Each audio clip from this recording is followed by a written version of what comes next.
AI is a powerful tool.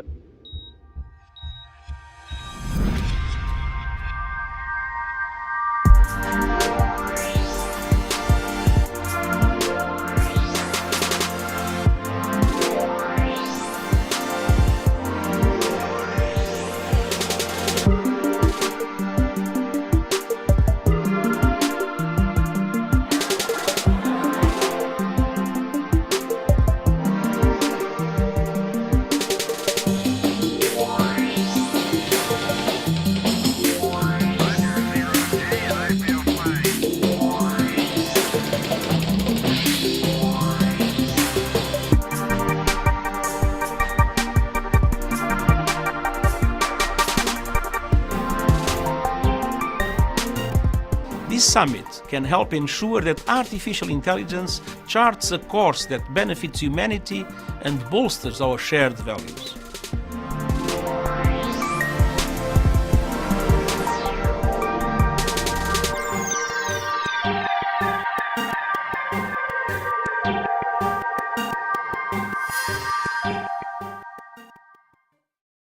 Welcome to AI for Good, the leading action-oriented, global and inclusive United Nations platform on AI.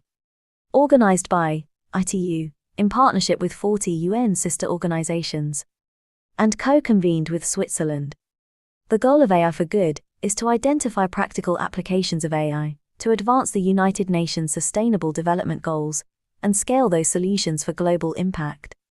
In today's session, we're counting on you to use the live video wall feature to ask questions and post comments to help create an engaging discussion. We encourage you to stay until the end to chat, connect, ask questions, and network with our distinguished panelists and world-class AI experts in the neural network. It is now time to kick off the session and welcome our first speaker. The floor is yours. Thank you, Anna. Hello, everyone. Good morning, good afternoon, good evening from me as well. I'm Guilherme Martinez Roura from the International Telecommunication Union, and I would like to welcome you all for joining today's AI for Good webinar on bio-inspired soft robots for social good. This session is part of the AI for Good robotics programming track, exploring how AI-powered robots are helping to unlock our human potential and advance the United Nations Sustainable Development Goals.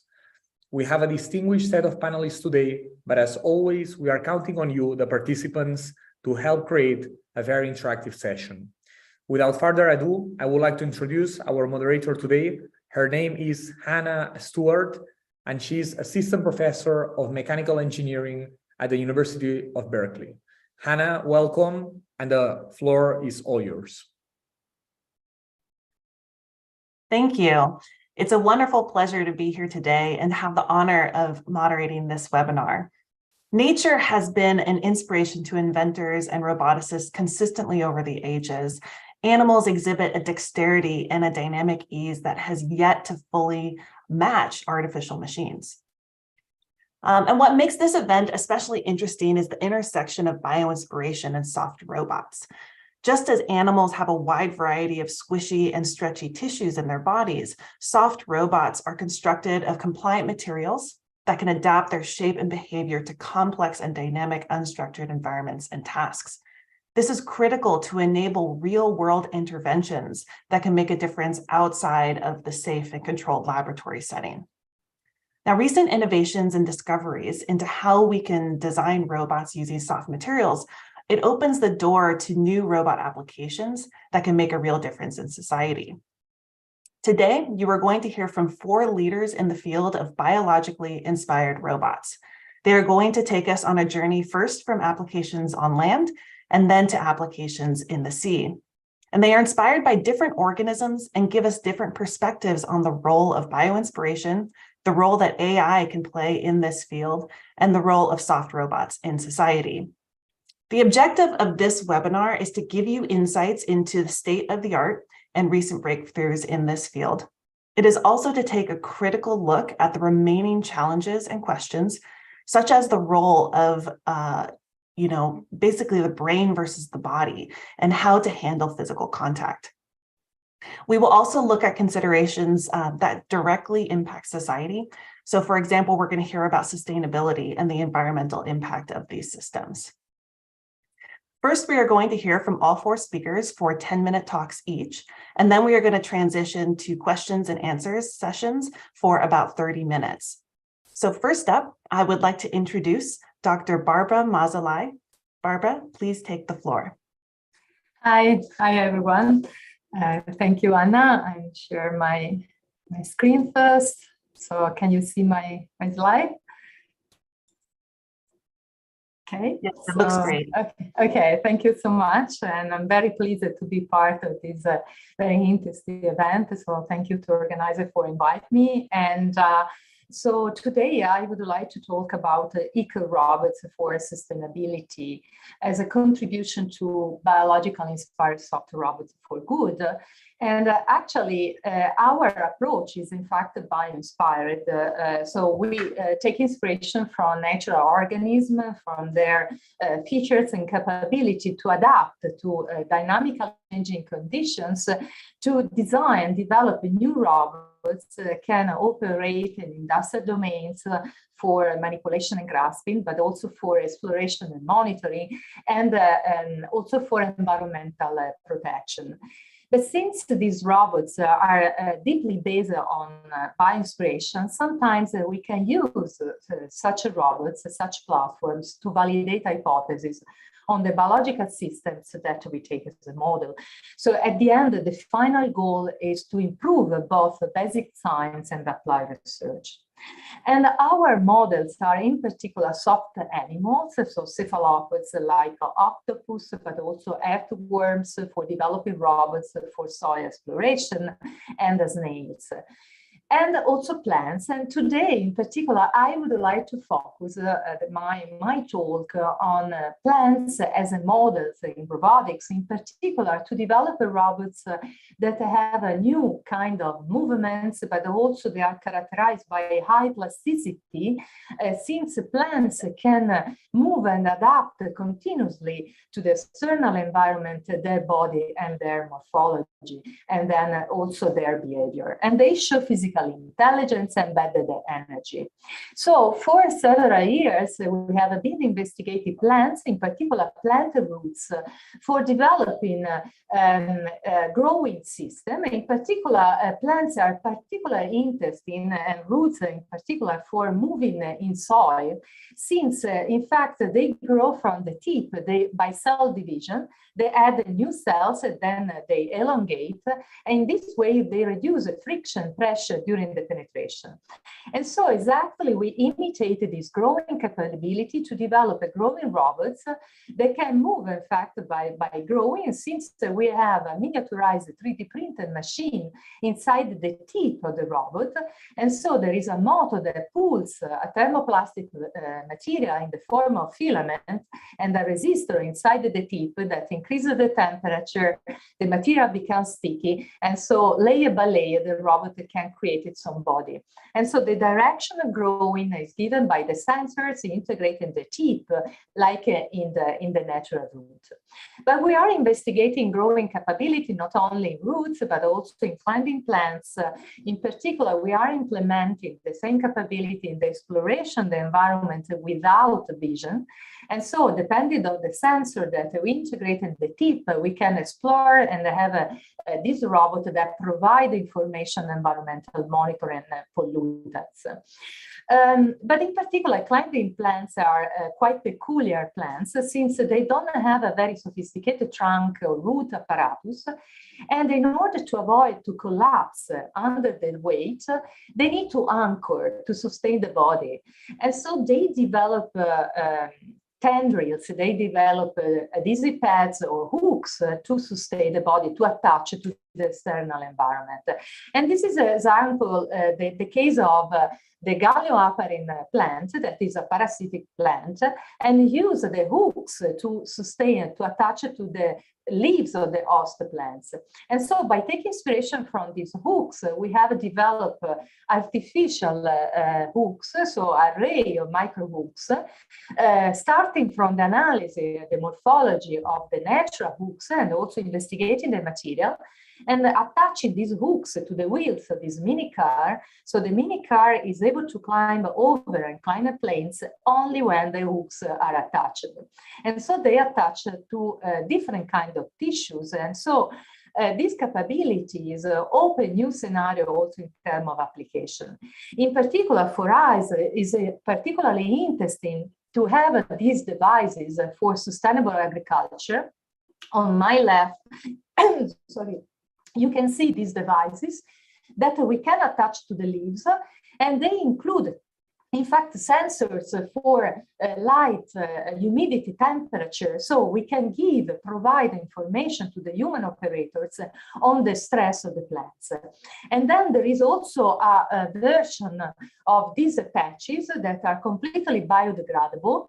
We can attach it to the leaves of the plants, and they release through the hooks drugs to the vascular tissue. So we can provide a substance or drugs only when are needed.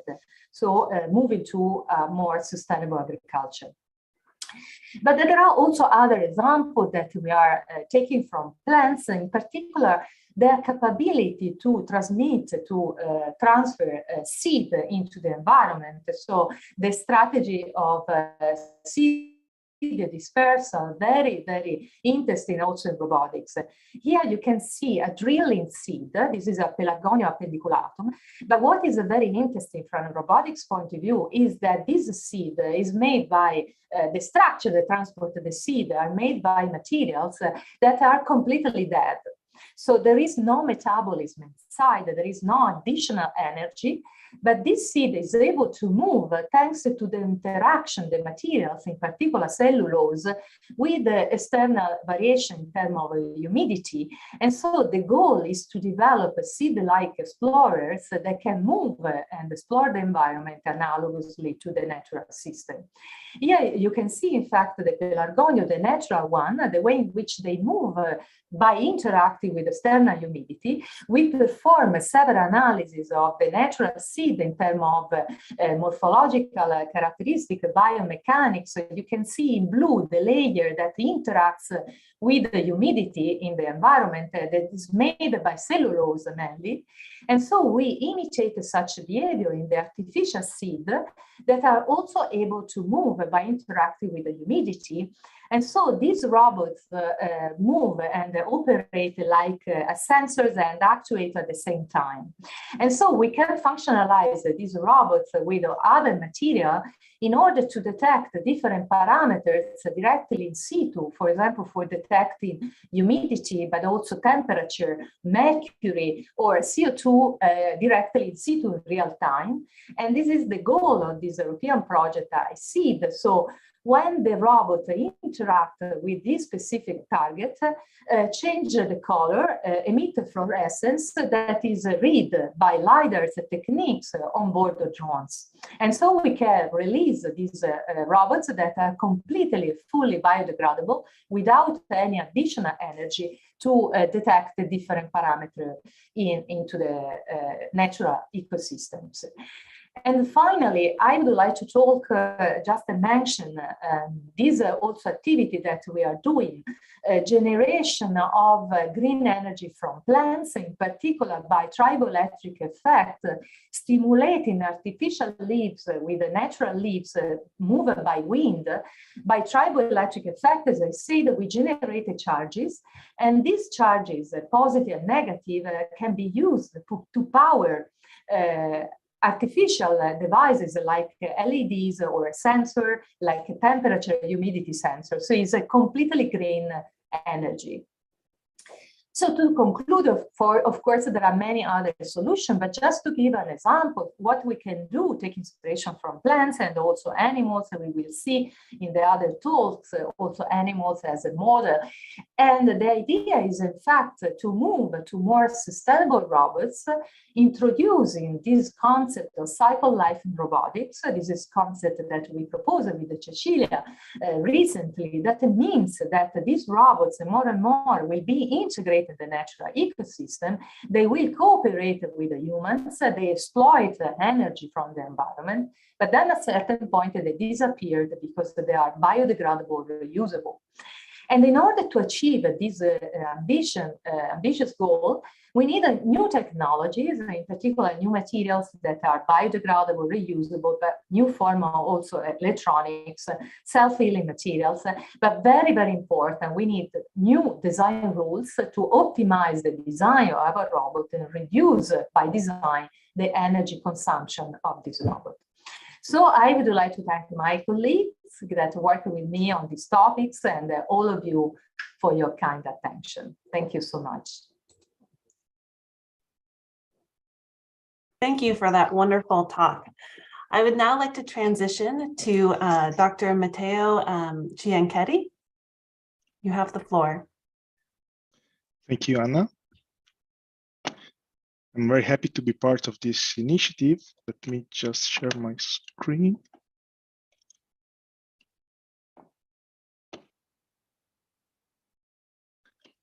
Okay. So from its origins, soft robotics has been moved by the conviction that a wider and smarter use of soft and flexible materials could improve robot capabilities. This new technological approach, together with bio-inspired designs, generating new robotic devices that can interact delicately yet effectively with the environment. In our institute, we are exploiting this approach on a variety of applications, ranging from soft manipulators for minimally invasive surgery, soft arms to assist elderly people in bathing activities, artificial organs, and physical simulators of body parts. Here you can see an artificial heart and artificial larynx, and soft toys for monitoring motor functionalities of preterm babies, and industrial applications, such as in sportswear and in the food sector. And today I would like to tell you more about this last topic and to show you our latest results on the development of a soft functionalized soft robotic gripper for delicate produce harvesting powered by imitation learning based control. And in particular, our specific primary target is the mushroom market. Mushrooms are not only delicious food, but they possess medicinal properties such as antiviral, antimicrobial, anti-inflammatory properties, and they are excellent source of vitamin B, D, potassium, and antioxidants. And this is why the global mushroom market is increasing and doubling in 10 years. More than 60% of this production is destined to the fresh market, and then the rest is processed and canned. And in order to deal with this increasing demand, that is in general a trend in agriculture, there is an increased need for agricultural automation. Specifically in the mushroom industry, there are primary needs. The first one is to reduce production cost. If you think that about 42% of the mushroom industry's production costs are spent on labor, that is affecting a lot margins of profit, leaving growers financially damaged. And consider that actually it takes up to 12 weeks of training and supervision to get a beginner harvester into a professional one that is expected to have a high level of efficiency. And then after these 3 months, they usually quit. Why? Because actually also the working conditions that are set in this growing plants are physically demanding. The setup of the shelves, so the working conditions for the mushroom to grow, the humidity, so room condition in terms of temperature and humidity, cause high incidences of sick leave in detriment to both the workers and employers. Part of this activity can be automated and is automated, but the actual picking, so the real action of outrooting of the mushroom, is still done manually because it requires dexterity, sensitivity, and precision to deal with mushrooms with different sizes ranging from 20 millimeters to 120 millimeters that are still unmatched from a robotic point of view. There are some work in progresses. Current limitations are related to the cost. So there are some expensive solutions, especially related to the mapping of the mushroom, so identifying the position, the pose, and the orientation of the mushrooms. And mainly related to the grippers, they are based on hard materials or suction caps that are low-cost solutions, but they are prone to generate some bruising on the surface of the mushroom that in turn decrease the quality of the mushroom and their price on the market. So we are working on a system attempting to solve the problem with a soft gripper incorporating a bio-inspired approach that is closer to what humans do, and thus it's expected to work better in terms of picking effectiveness, reliability, and blemishing minimization. That is very much in line with the SDG 9. So more in detail, the objectives of our work are to develop low-cost soft robotic grippers having built-in actuation, sensing, and embodied intelligence that enables safe grasping, adaptability to object shape and size, and grasping versatility for reliable and efficient picking of mushrooms. We are engineering blending of novel materials that offer precise tuning of fundamental material properties that interact safely with the food with minimum impact on the environment, and that provide robust and maintenance-free production over many cycles of operation. Moreover, we are studying and developing advanced cognition capabilities in the soft gripper through a learning by demonstration framework. Some more details about the hardware that we are developing. In our design, specifically in the wrist of the gripper, we learned from expert harvesters, and we embedded by design coupled active deformations so to replicate the outrooting task with minimal active control. And specifically, we are coupling rotation and tilting to automate the outrooting movement.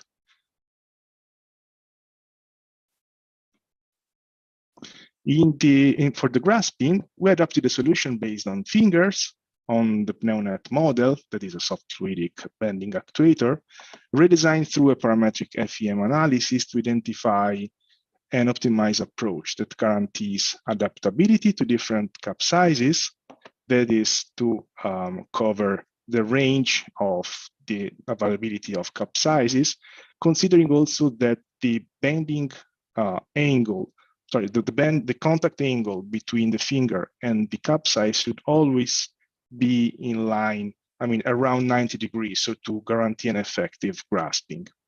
And we have to guarantee enough force to stabilize the mushroom grasping.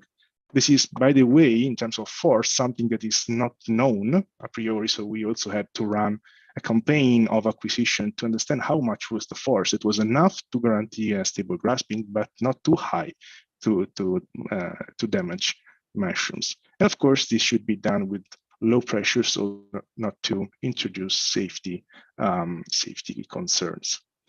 All this modeling has been also confirmed on hardware. And finally, in the tips, we have sub-tips that are conformable to a large contact area, and also with sensors that can acquire information on the interaction. We have this thin sensitive wire, and we're studying different configurations, but already preliminary results demonstrated the feasibility and the suitability of the technology. Here you can see touch and release impacts, and also some cyclic loading with varying amplitudes, just to show the basic performances. Finally, let me just show some preliminary experimental trials that we performed on real mushroom growing bed. So on the left side, you can see one version of the gripper that is moving actually in free body motion, so without interacting with the mushroom, and on the right side you can see the actual picking of the mushroom. In both cases, we have three phases. One is the pre-shaping to adapt the aperture of the gripper to the size of the mushroom, and then we have the grasping itself, so to secure an effective grasping, and finally the third phase, that is the real outrooting phase, that is up to the activation of the wrist. So concluding, we are targeting the mushroom harvesting task, enabling a step change in efficiency, but also in the meantime, increasing job quality and safety. We are targeting the advancement of science and technology, introducing new technologies for delicate yet effective manipulation, and also elaborating algorithms for skill transfer through meta-learning techniques. And our final goal is also to extend these results and the impact with new opportunities for robotic solution in the agri-food sector, but even beyond, lowering the barrier of robotics deployment in other sectors. So I think my time is up. So just let me thank my team and the SoftGrid Project Consortium, and of course our funding agencies, and thank you all for your kind attention. Thank you, Dr. Cianchetti. Next up, we are going to now take a trip into the ocean. So we saw two examples of scientists being inspired by plants and then trying to actually manipulate plants. So next up, I'd like to welcome Dr. Cecilia Lasky. Thank you, Anna. And let me share my slides so we can start our journey at sea. So I'll show how we can take lessons from marine species this time and to build our soft robots, and in turn use our robots for application at sea, for marine applications. Actually, as you know, one of the Sustainable Development Goals is focused on life below water. And in the recent report, we read that our ocean is endangered for a number of reasons, and the plastic pollution is one of that.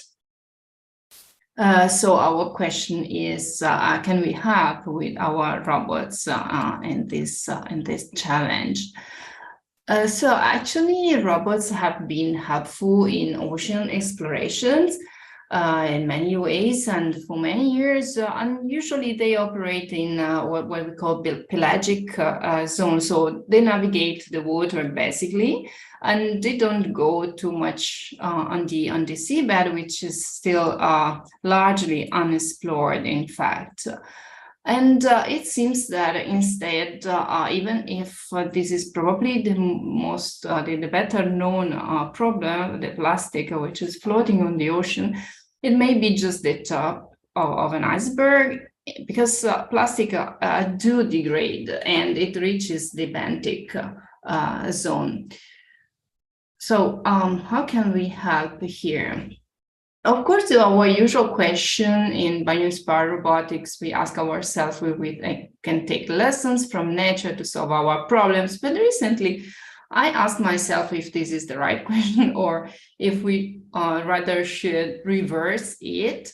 So can we ever invent anything that we don't find already in nature? I was impressed by the diversity of life forms in a recent visit to the Singapore Botanic Gardens last month, and I realized that even the most creative efforts, like in science fiction, you know, imagining a different planet with different life forms, in the end, it doesn't hardly matches the variety and the diversity of life forms in nature. But let's go back to our animal models, and if we want to go on in the benthic zone, what better model of an octopus, which is an animal living in that area on the seafloor, and with many abilities that are interesting for robotics. Actually, bio-inspiration is about principles, so learning principles from living beings. And there are many principles that we may learn from an octopus for different functions like grasping and manipulation. This is extremely interesting because despite of the complexity of the movement involving, you know, an infinite number of degrees of freedom, it's an extremely efficient movement in water. There is a strict interaction with the environment, and control is largely simplified in robotics terms by the morphology itself and by the interaction with water. And as I said, it's extremely efficient energetically, And this is exactly what we want to study. Now we want to demonstrate by studying the fluid dynamics of this movement that it is efficient, that can be beneficial for robotics. So we want to rethink underwater robot manipulation to some extent. The octopus is also a wonderful model for walking underwater with legs, which is not so straightforward. Legs are not so efficient in water, but they can be efficient if they are not rigid as ours, let's say.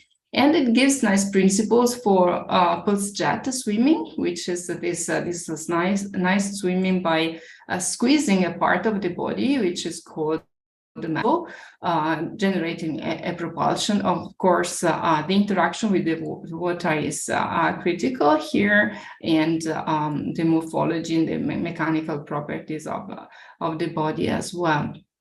So now that we learned so many interesting capabilities, functions for our soft robots underwater, we may think of many applications in the benthic zone, so on the sea floor.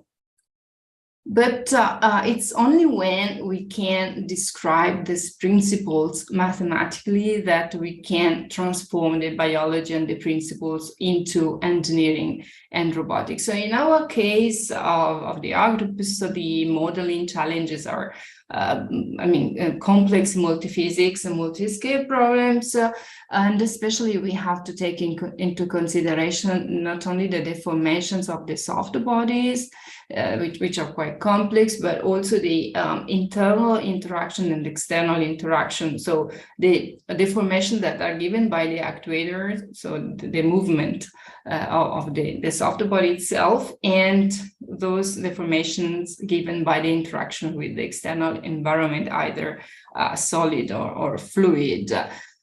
So despite there are many techniques and modeling strategies that we can use for describing those deformations, some of them are based on continuum mechanics, some others are based on lamp parameters, but we should always consider the three components and couple the nonlinearity of the soft body with the contribution of the internal interaction, so the action of actuators inside the body, and the contribution of external interaction, so the contact with solid or fluids or whatever.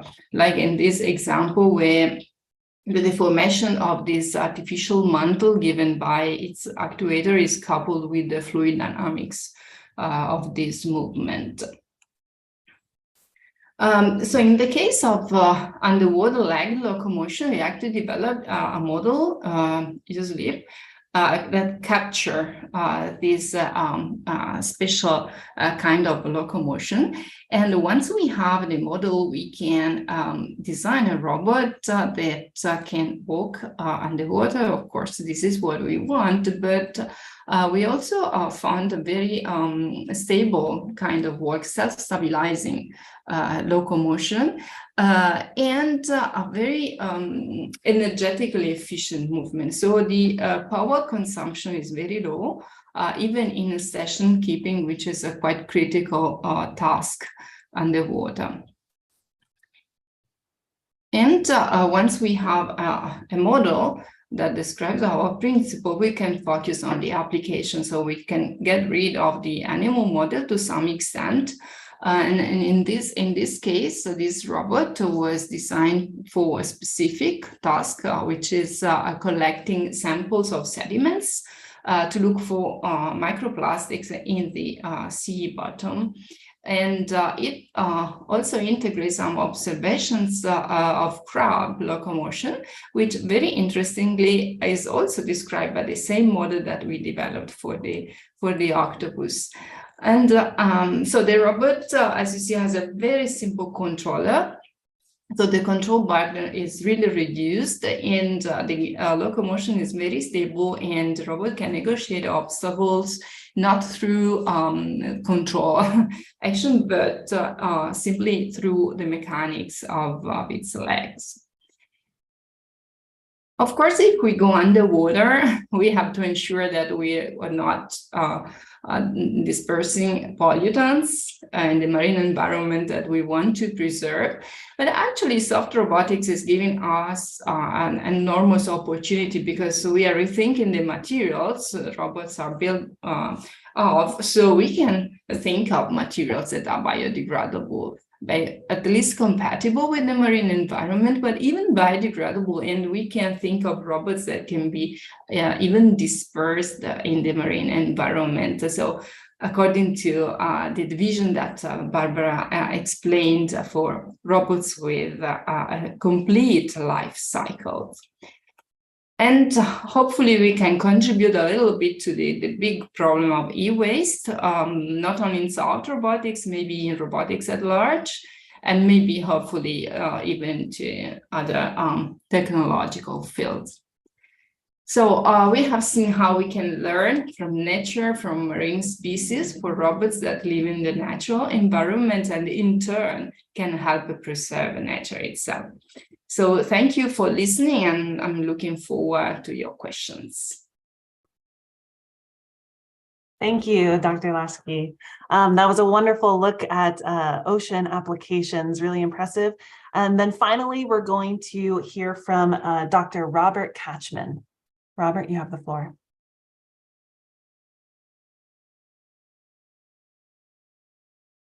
Thank you very much.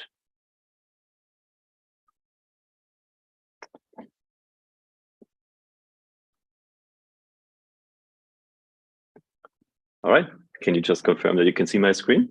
Yes, it looks great. Perfect. Okay. So thank you for giving me the chance to follow up on this amazing talk by Cecilia on the underwater robotics creatures that she has been working on, created. And I think this will directly connect to this work in the sense that in our group, we have been also focusing some of our work in bio-inspired soft robots on the underwater sphere, and this talk will be focused on that question. So really, how can you drive robots in the future using muscles? So when we look into nature, you've seen already some examples, but I always like to point out this fish that is despite its being killed before this experiment, still capable of swimming against the stream. Or here you can see an octopus capable of enveloping and adaptively moving through the water to find its entrance point to capture a crab or another prey that it would actually look for. So it's very adaptive. And then also we see that, for example, an elephant trunk is flexible and our human hand is extremely dexterous. And all of this is a question that has like all of these are features that we would like to also achieve with our robots in the future and actually get better at this. So as Cecilia was making a strong point, we don't necessarily need to actually imitate all of this, but we would like to be capable of building systems that could do these things potentially even better. So can we actually build robots, make them become as versatile and as sustainable as nature is in its creatures? So one of the questions that actually brings with, if you build robots underwater, we have to somewhat approximate underwater motion. So for example, here you see a fish that's undulating underwater and swimming against the stream. So we could use a soft actuator with a pump that allows this same mechanism to occur. So we can also swim underwater, also undulate in a similar way. So one of the robots that we've built in our work is Sophie, which is a soft robot that uses a soft tail. And here you see Sophie being deployed in a coral reef in Fiji with the mission of actually spying on real fish. So we wanted to use this as a way of less intrusively seeing how marine life behaves and not have thrusters or other loud engines around. So Sophie was able to film with its onboard cameras what is going on around this robot fish. But there was still a problem that we had to rely on motors, on electromagnetic motors, to make this robot work. So as you can see here, as we're taking one of these fish apart, there is a motor, there's a pump in there. But if you look into nature, we do not have such motors that make noise and that have to be produced of fairly non-sustainable materials. In nature, you just have muscles, and they are silent and deformable. So the next step that we thought we should then look into is, can we somewhat use technologies that colleagues of us have developed to build up muscles that do not make that noise, but still give us enough deformation so we can build robots from that. So one of the directions that we took were electrostatic muscles. As you can see here, this is a muscle that contracts as you're applying electrical voltages to this muscle. It's basically a capacitance. And then it contracts from its relaxed state to a contracted state. And to then test this is we just built, for example, a fish body on a multi-material printer. And this body then gets two of these muscle strings into it to create a little wiggly fish, as you can see here. And two films in this case are providing the powering of this little robot. And as we then place this robot in this example into oil, we can actually also produce swimming. And it is not anymore noisy at all. It's completely silent. But the question is, well, I was telling you that nature uses muscles. Muscles are not only quiet and, let's say, actually very much not like the motors, but also not like what you're seeing here. They are more sustainable and they're self-healing. And we don't have that yet with these electrostatic muscles. So the next step you will see in the future is that researchers, and we've also started working on this, you will use biohybrid technologies where you take muscle cells, you get them from animals originally, you take those muscle cells and you use printing techniques to combine them into muscle constructs. So these are techniques that come originally from tissue engineering, and we are adapting them and trying to scale them up so that in the end we can, for example, build contractile muscle constructs as the one that you see here. So this is one of the constructs that we printed in the lab, and then it is able to contract under stimulation. So this is an example where it's just contracting by itself because it's a cardiac tissue that was taken originally from a cardiac cell type. And you will see in the future that these will also be means of building biohybrid robots that are actually using cells. So the next question is, how can we actually use simulation and machine learning to better optimize these systems that I just showed to you? So I would like to actually understand, how can we make these robots more energy efficient or better suit the needs that we have for their applications? So one of the important questions here is, how do you optimize the shape and the actuation of these robots? So how can you start off with various starting shapes? As you see here in the three corners, we have different sort of bio-inspired shapes of a fish, and then we place muscles into these structures. And then we go and take these designs in this design space, and we combine these with controller approaches that allow us to make these robots swim. And both the design that you see on the left and also the controllers are designed in such a way that they are parameterized, so we can then adjust these parameters later on. So as we're placing them into our simulation, the simulation is then capable of formulating forward how will this robot behave, and it will eventually allow us to calculate how well it can, for example, swim forwards, or how well it can turn. And this can be done in iterations over and over again, and we can keep adjusting either the shape and the muscle arrangement or also the controller design. So this allows us to eventually optimize the control for example, fast swimming. And you see on the top, we have three original designs, and on the bottom comes this hybrid design that we have optimized for using our co-optimization technique for design and control. So here it was using the power of both neural networks for the control and also for this continuous interpolation that we were able to come up with this new creature.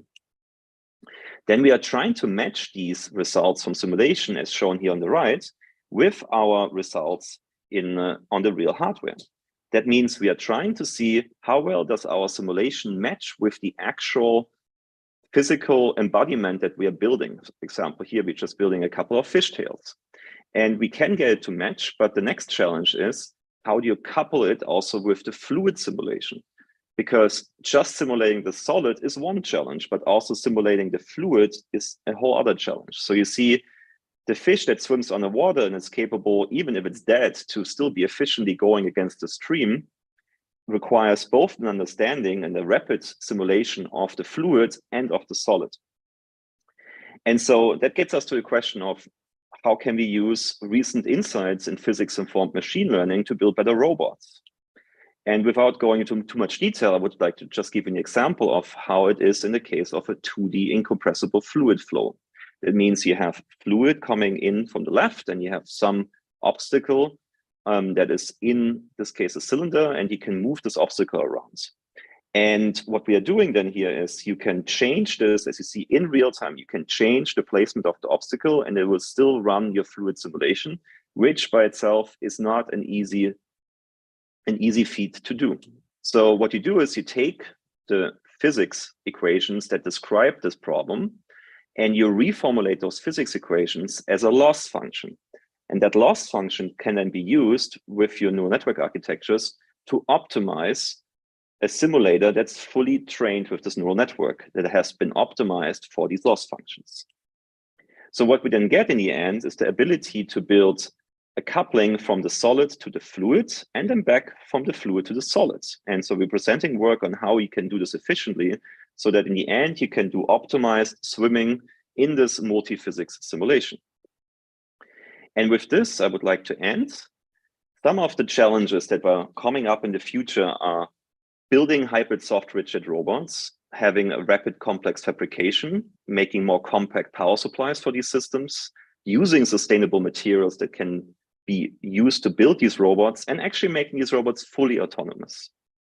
So that in the future that we have not just a robot that can be placed in the ocean, but once it doesn't work, it will just sink to the ocean, the bottom of the ocean, and become waste. But we actually want this to be made of materials and of technologies that are sustainable and do not pollute our oceans.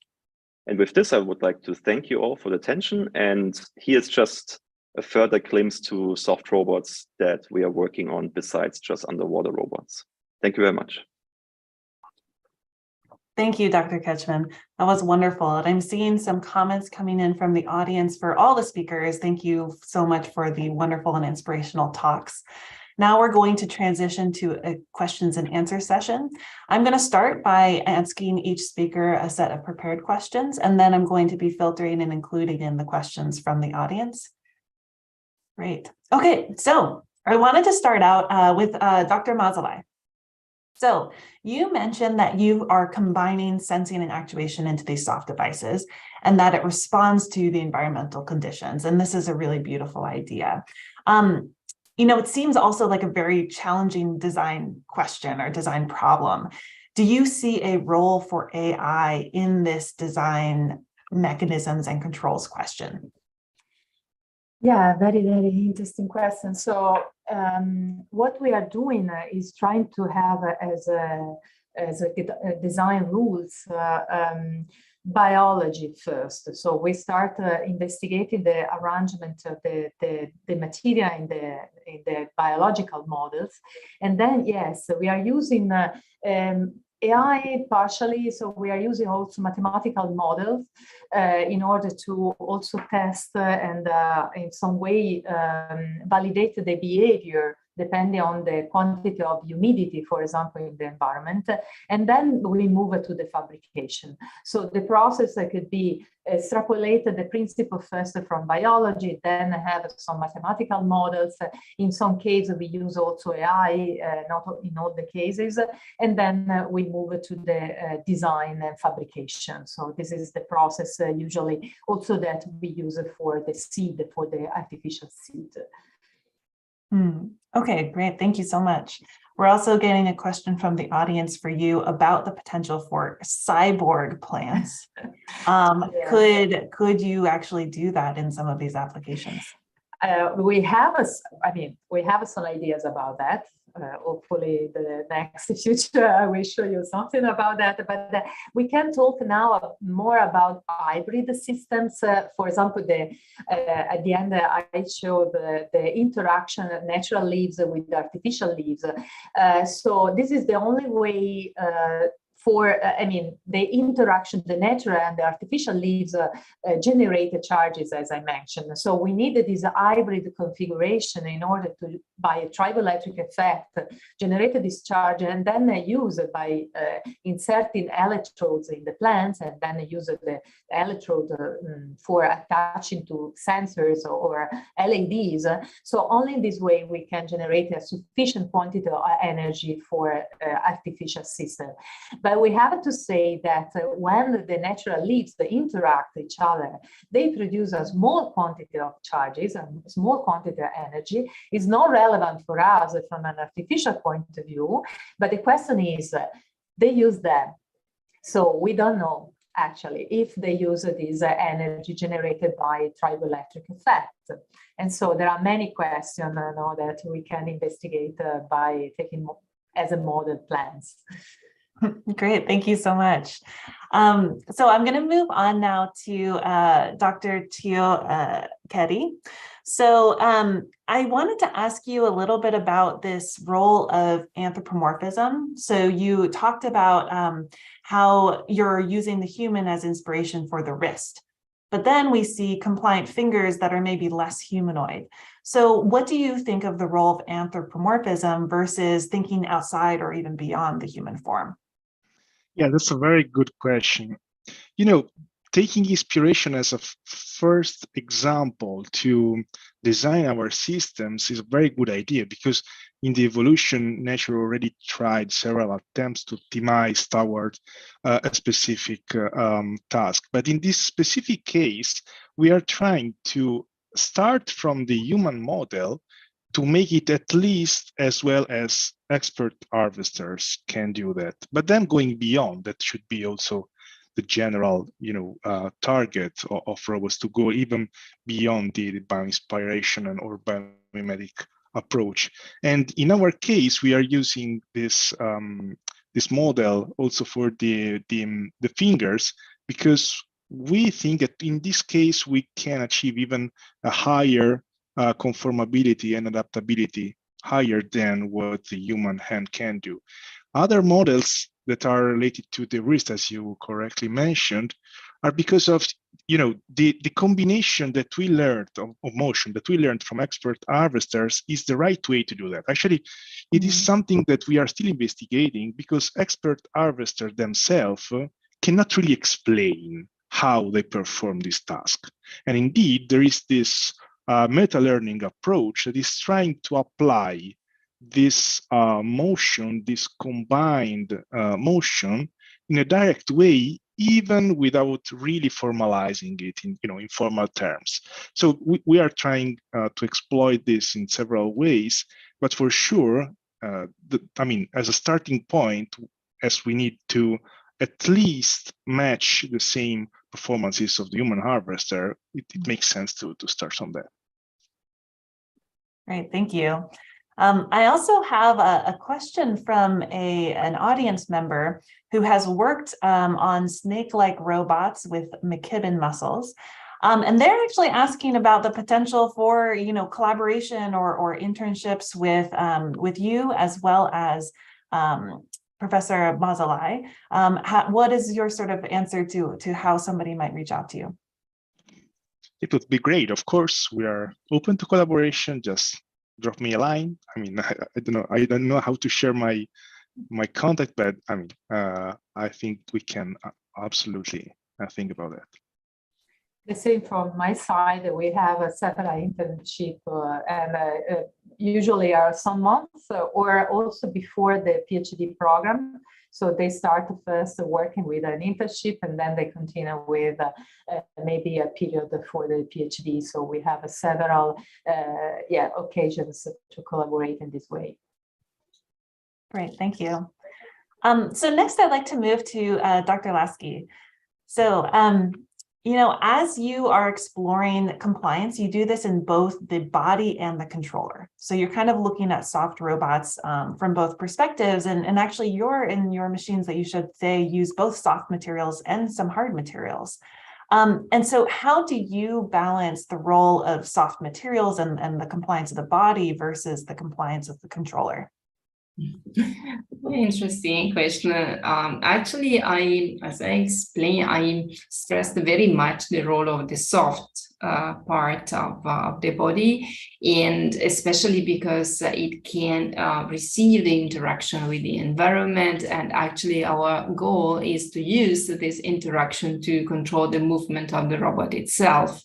So in this sense, the compliance of the body is very important, and in a very extreme sense, it can somehow replace completely the control system, almost completely. But on the other side, when we build a robot, at some point we want to control and program its behavior, because this scenario that I described, where all the control is outsourced to the body, works in quite specific ecological niches. So it's very much dependent on the environment and the task. So it can work in that specific task and environment. So if we at some point want to control and program our robots to multiple tasks, we have to resort on sort of brain and software and control and computation.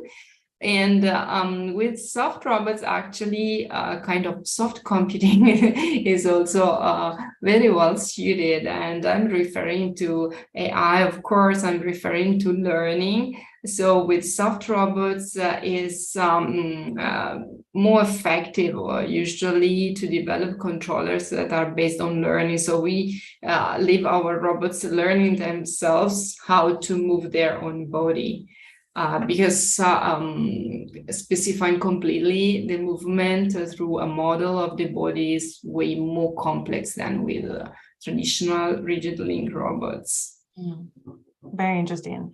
Yeah, so you see this as like they help each other, sort of both the controller and the body.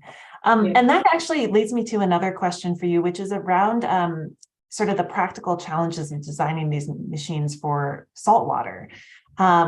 And do you see soft materials as somehow uniquely important for this particular environment? Well, as I said, especially if we go into the benthic zone, if you look at the animals that live on the seafloor, they are mostly soft.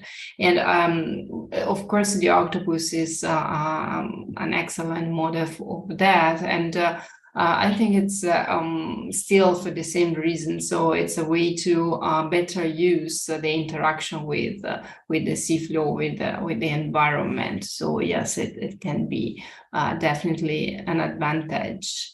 And if you wanted to see that in the reverse way, if you look at existing robots that are mostly rigid vehicles navigating in the water, except for robbers fish, of course, but very traditional ones, they have propellers and they're rigid and they cannot really go and operate on the sea bottom because the interaction with the environment is something to avoid.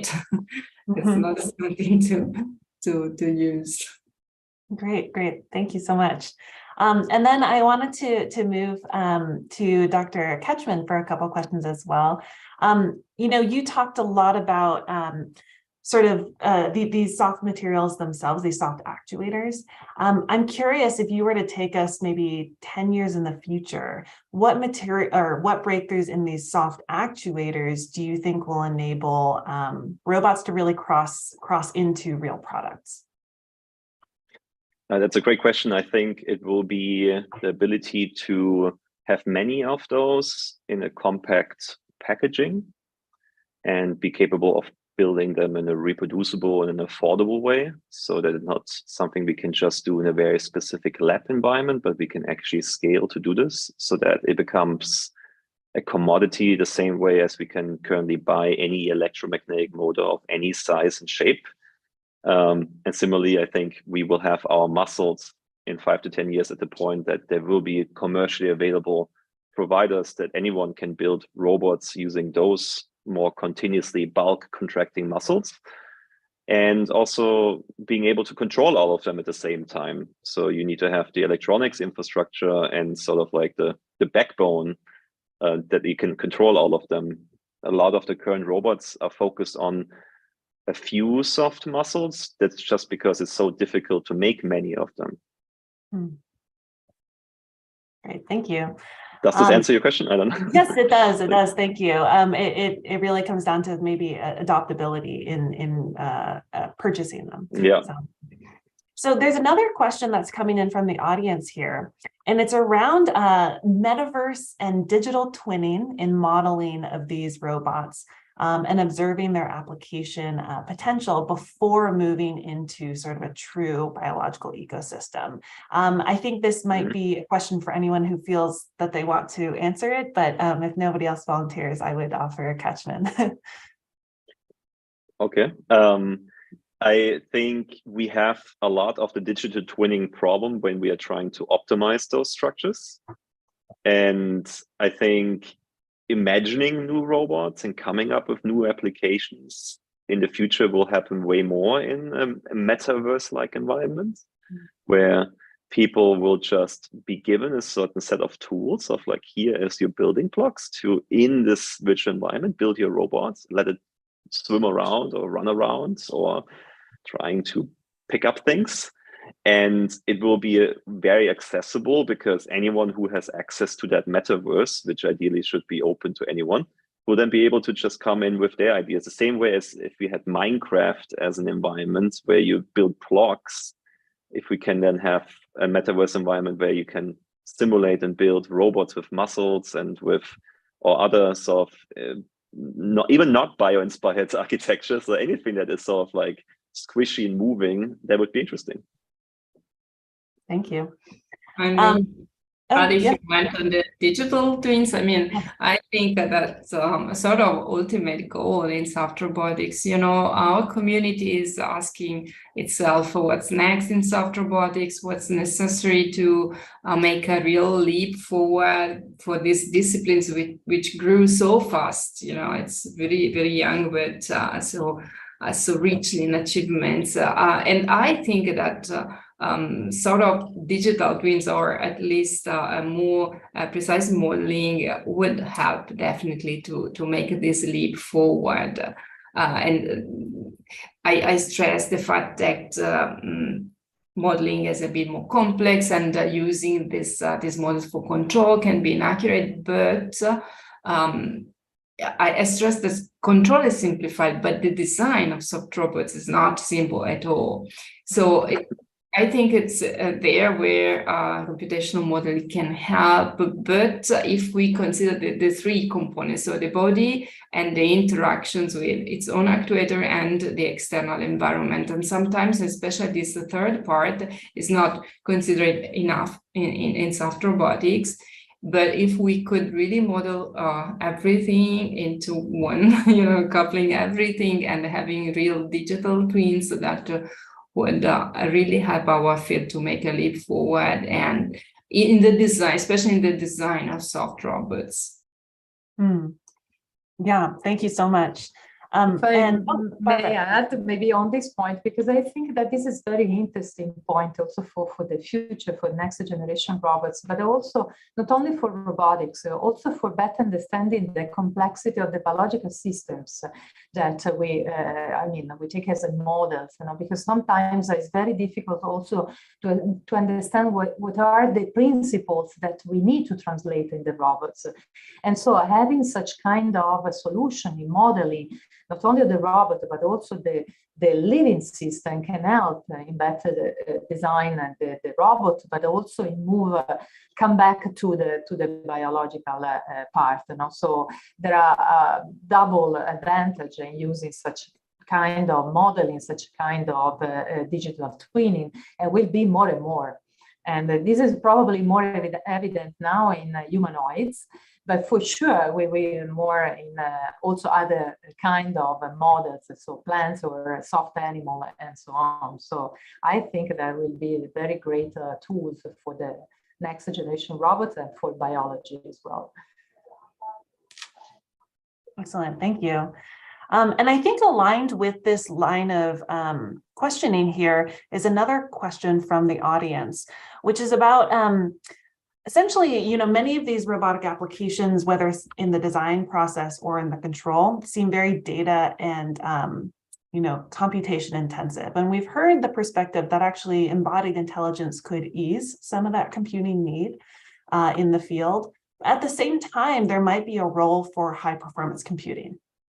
So how do these two elements interact?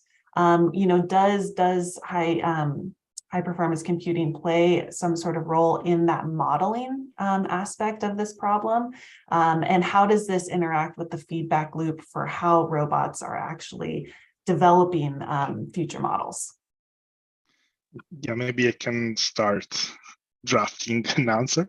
Well, actually, yeah, following up to what Cecilia was mentioning, high performance computing may be a fundamental role in the design phase. That is, especially for the body, that is not easy at all. I mean, it's not simplified at all. It is extremely complex, but it is done only once. This is the main point. Once you have something that is designed to be simple in the running of, on the remaining of the life of the working cycles of the agent, in that part, it can be simplified in terms of control. So the complexity is moved from the running of the system to the design of the system, so that in the end, it can be simpler in running. And for example, one thing that is also very much related to the, in a way, the closest thing that comes into my mind about this kind of digital twin and metaverse tools that you mentioned, the closest thing that we are using is related to FEM simulation. So simulating all the properties of our agents, and especially on the material properties that in soft robotics is of paramount importance, and the interaction with any kind of objects or environmental conditions they may find. But of course, there is still the reality gap that is that should be filled. So this is coming back to the previous question, maybe. Yes, of course. Thank you so much. Well, I really appreciate those questions from the audience, as well as that in-depth look from the speakers. I do want to shift the conversation, though, to really focus on the impact and the societal impact of these types of machines. And so, Professor Mazzolai, I wanted to ask your opinion about your machines out in nature. So you showed them actually being attached to leaves and being put out into the field. Can you speak to the life cycle of these machines? Are they safe to leave outside forever? What kind of work are you doing in that area? Thank you so much, because this is exactly what we are trying to address in this area. So from one side, we have to develop machines that are more and more integrated in the natural ecosystem, which means, as we mentioned, that they have to be reusable or biodegradable. But at the same time, we need to understand the time of life of such a machine. And this is a big question for us. For example, in the patches that I show, that we attach to the leaves, there are no technology available right now that are similar to this new technology. And so the question with the expert is exactly how much time these patches have to work. Because in some way we need to understand the quantity of the drugs that we have to release in the plants. So there are many questions that are beyond the technology. So from one side, we have to develop technology that is more sustainable. So it's biodegradable. We don't need to add electronics or batteries, so we can use the energy in the environment. We can develop this system that works for a while and then disappear. But there are many scientific questions that we have to address. And this is really amazing, because we need the collaboration with the experts in the design of such devices. Otherwise, we develop technologies, but there is not a direct use of such technology. So it's fundamental, starting from the beginning, to involve the expert in the loop in order to, be sure that what we are developing is exactly the right way, what is missing now. And so to reply to your question, our system are already biodegradable, but we are trying to tune the life of our system in order to stay longer if needed. And this means that we have to tune the property of the materials that we use. in order to stay 1 hour, 2 weeks or more. So this is the point. Great, thank you. I think there's also a question in the audience that I think would be really good for you, which is around, basically biopolymers or materials that also have sort of a memory capability. Yeah. Mm-hmm. Yes, there are some already materials that we use that have this memory, and so this is also particularly interesting, for example, in this kind of robots that we are developing that can adapt the bodies of the behavior with the environment, because they have also the robots have a memory. The memory is in the material, and this is fundamental because if we use materials that can work as a sensor, as a chip, if you want, as a sort of a memory, we can reduce the complexity of the control by design. And this is a challenge. So there are no rules right now. So we need to invent in some way. But plants, for example, have materials that they use as a memory. So the memory, there is no brain plants. And so it's a great example for this kind of materials because they have a memory localized in the materials that interacting with the external environment, they can remember in some way through the material, the interaction with an object, or the interaction with another organism. And so we are trying to implement such a memory in our, not only in a chip, in a microprocessor, but also in the material. And so it's a way to reduce the energy as well.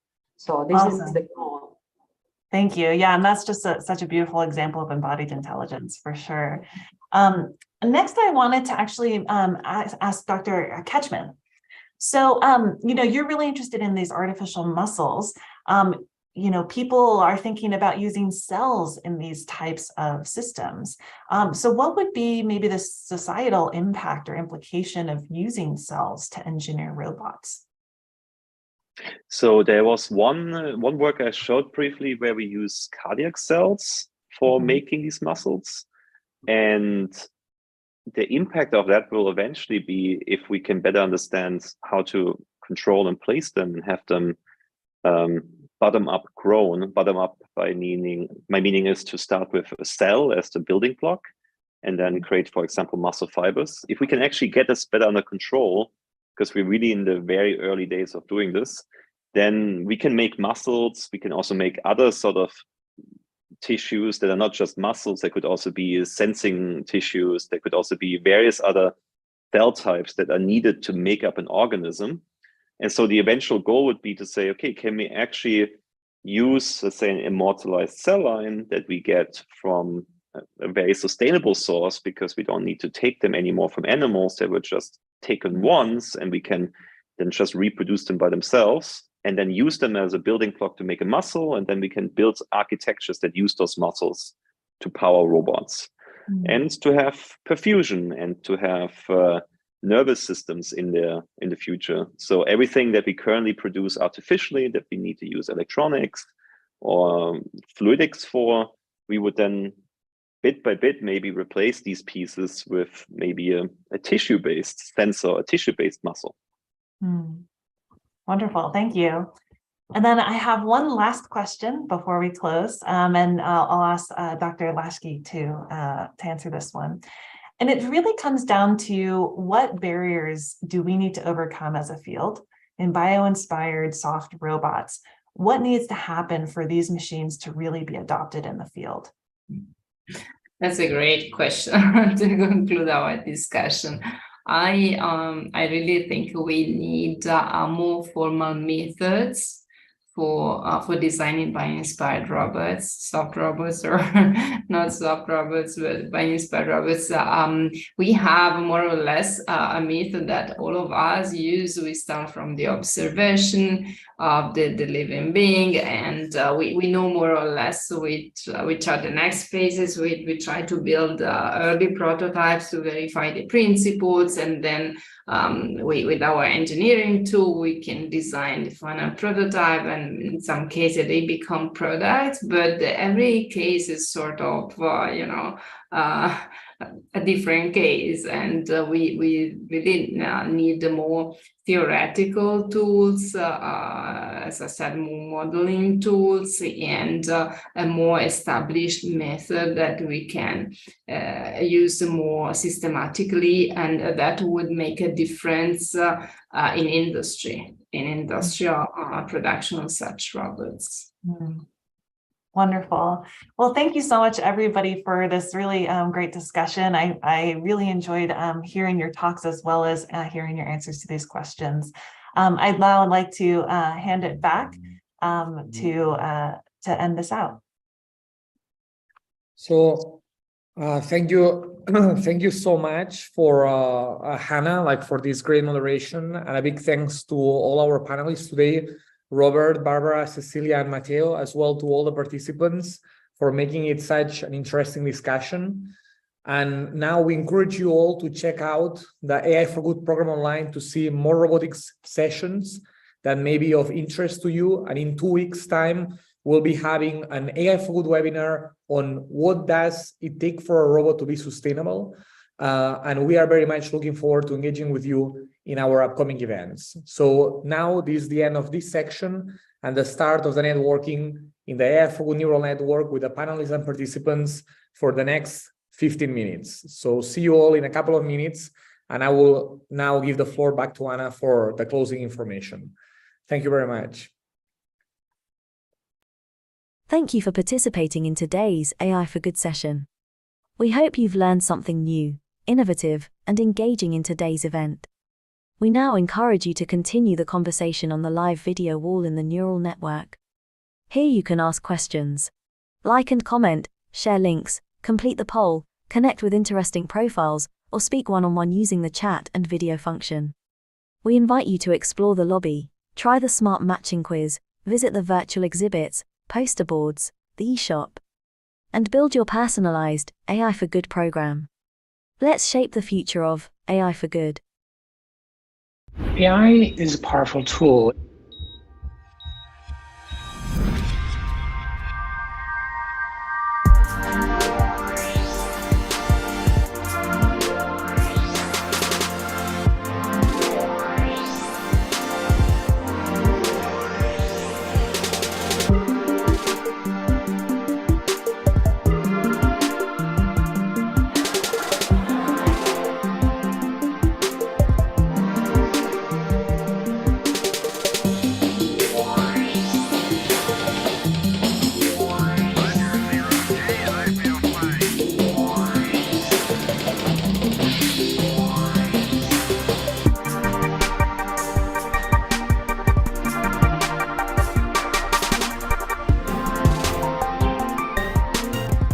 This summit can help ensure that artificial intelligence charts a course that benefits humanity and bolsters our shared values.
you.